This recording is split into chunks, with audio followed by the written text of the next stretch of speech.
Hello again. Right, we're on with some repairs for the hospital. The suite in this particular room we're working on has a sprung fish mouth seat units in the furniture. They're not substantial enough for the clients they have on this particular ward, so we need to take the springs out and we're going to put a solid piece of 18mm timber through the seats. So my colleague's on with that. We need to go out and get some timber, and as you can just about see over my shoulder, we have one of two wing chairs that I'm just about to start. So let's flip the phone round and show you what we're on about. Right, this is one of the two-seater sofas. The spring unit has been removed from it now, so we're going to put a piece of timber 18mm chip. I'll just show you with this piece of 18mm chipboard to give you an idea. So that is, we're going to put a plywood seat through here. This chipboard won't, albeit substantial, it won't be strong enough, so we're going to put a piece of plywood through the seat. That should be plenty strong enough. Tacker's watching out the door, seeing what's going on out there. Anything interesting? No, it says. So that's what's going to happen with the sofa. So we'll keep you updated on that and the other pieces. And this is one of the wing chairs. It's pretty much stripped back as far as we're going to strip it back. What's there is usable. The back's okay with some additional stuff in. We've got to respring the seat, redo the arms entirety, and there we have the felt from the wings. This is the original fabric it was in, this green, and yes, it was the original fabric. When we stripped it, there wasn't anything else there, so we can be pretty certain that's what it is, and that's what it's going to be in when it's done. I think they'll look very nice in that fabric when they're done. So there we go. We'll have to get on with that. We'll let you know. Are you barking at the dustman, Tacker? Yep, Tacker's barking at the dustman. He's in today, he's not sat in the van. So here's the other bits and pieces we've got to get on with. And here as well, and here, everywhere surrounded. So we need to crack on and get on with this wing chair, and we'll hopefully get some footage for you of me recovering that.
that's the seat cut, sewn and in. I'll just spin you around and show you what that looks like now. Right, there you go. So this is a representation of how it would have been done originally. The seat platform is sewn to the front edge, and this is just held in with the springs at the back. I will tighten that back spring up once I've done the back.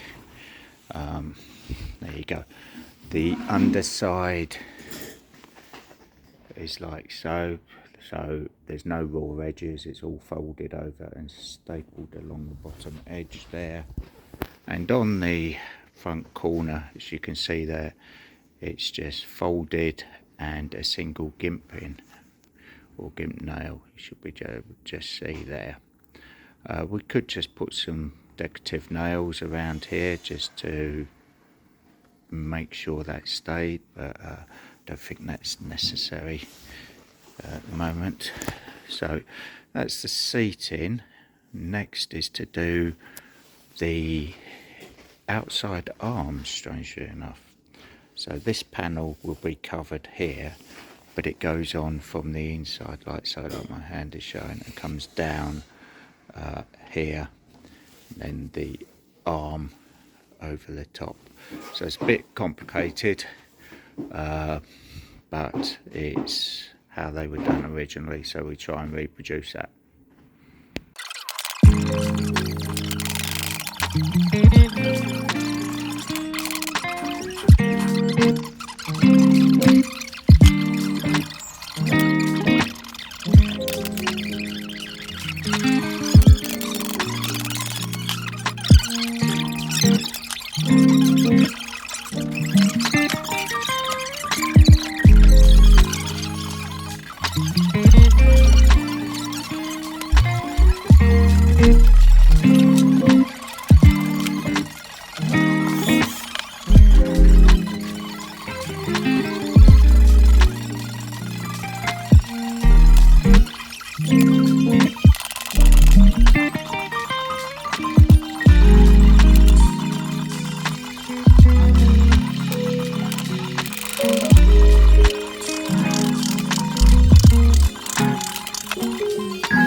a little further on with this chair now. We have the inside back in and the inside arms and outside arms. As you will have seen, the outside arms go on before the inside arms, which is very unusual, but it's how these chairs were done back in the day. And we like to stick to how they were done. A lot of people would just put them on the outside after they've done the inside arms for ease, but there you go. Sometimes it's not the easiest way to do it, but it's how the chair is manufactured, and we like to try and keep it the same. So let me show you what it looks like now. Right, here you can see the outside arm is on. This is the outside arm and the inside arm. Let me tilt it over and you can see what has happened here. So the inside arm goes on first and then the outside arm goes on. It creates this piece of show wood here underneath the chair. We've moved the inside arm further to the back rail to hide the original holes and damage to the frame under here. So normally there would be a little bit more show wood on display there, but we've kept it true to how it was manufactured there, so that's fine. So the outside is here, and then we've got the front of the arm comes up to this show wood. This is going to be finished off either with nails or braid. And the seat, again, the inside back is in now. I just need to tighten this spring up here at the back, and here's the other arm. So the wings go on now. Normally the wings would go through the back here, but in this particular chair it doesn't. The wings go on and they get stapled along this line here and then pulled around. Some cases, see these screws here, 1, 2, 3, one underneath there, you can remove those screws and then upholster the wings separately and then screw them back on. This isn't the case with this particular one because the wings have been glued and screwed, so that would suggest the way that we're about to do it is the correct way to do it. So next on with the inside wings, making good progress on this.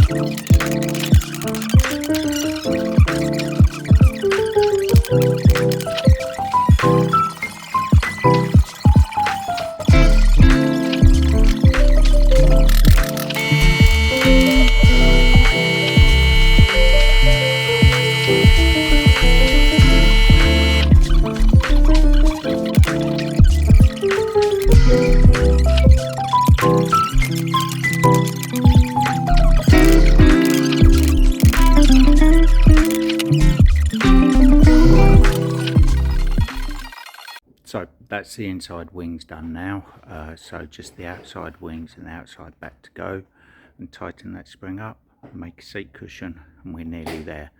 So let's have a quick look. Right, the inside wings, as you've seen in the last video, are on now. Bit of an unusual way of doing them on this, like I said previously, but this is how they are done. So we've got the outside wings to do, which is here. Just need to trim all this off. We've got a mending bracket on the frame here, so I've got to work my way around that with the piping, or over it with the piping.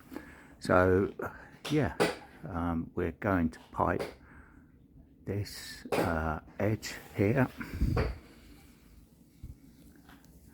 We're going to sew the piping to the facing and then staple it on. I think this fabric will allow us to do that without it being visible. And then the outside back. So I'll crack on with that.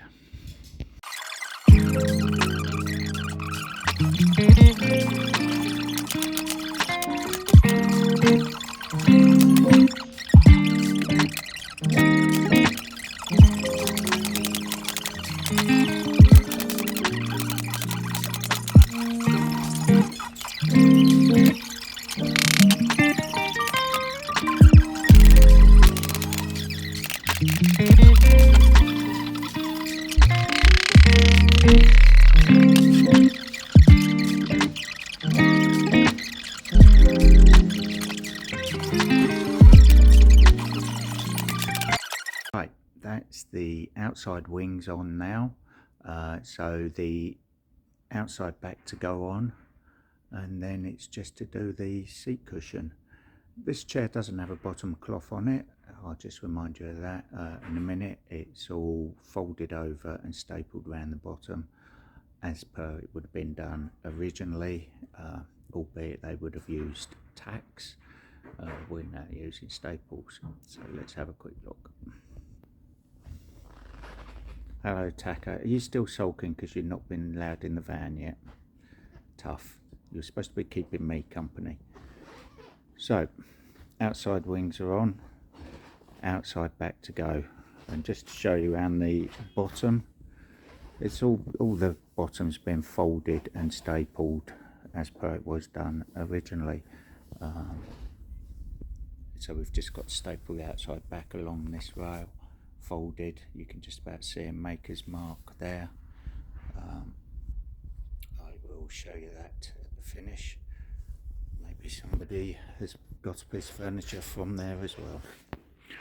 So let's get the outside back on this.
Right, so that's the outside back on, and basically the chair's finished off other than the cushion.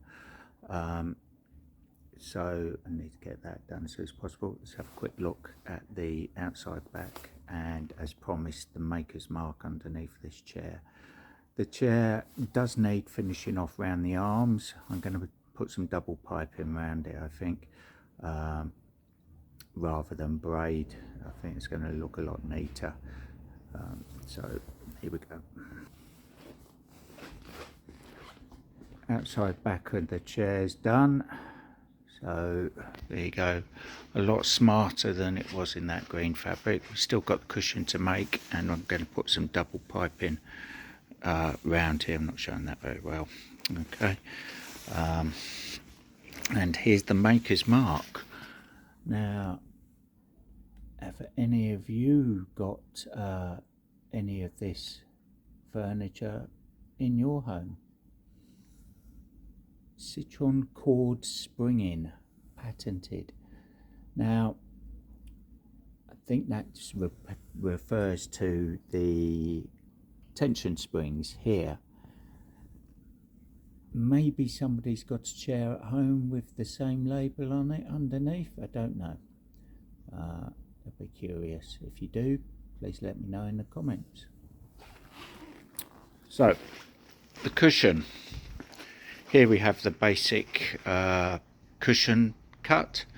This is the densest foam that we would put in a cushion. Certainly recommend it for anybody. It's got to have the Lux Bond wrap. Just show you what Lux Bond is. That's Lux Bond. We'll wrap this all the way over in a 6-ounce Lux Bond and then stockinette over the top of that just to hold it all in place. Stockinette is this. Some people may refer to it as cheesecloth, but this is a polyester version, so it's not cotton, and we'll wrap it in that so that the fabric doesn't pull the polyester wadding, the Lux Bond once again. If we don't do that, the fabric will grip onto this and pull it and pill it, for want of a better word. So that's what we're going to do, and then cover that, like I say, put the double piping on it, and then that's another chair done, ready to go back for the customer. They do have a pair of these. It is very similar, and there it is, ripped up. So that will be my next project later tomorrow. Okay, so I'll get the cushion cut and the Lux Bond and stockinette on that, get it cut, double piping on, and then we'll show you the finished result. Shouldn't be too long now.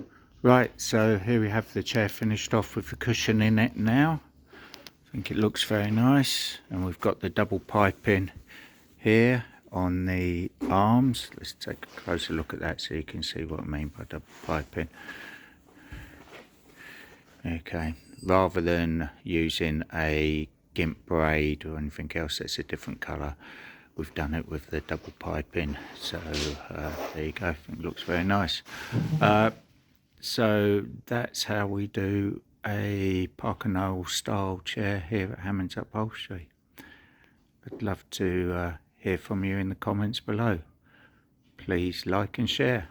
But for now, cheerio.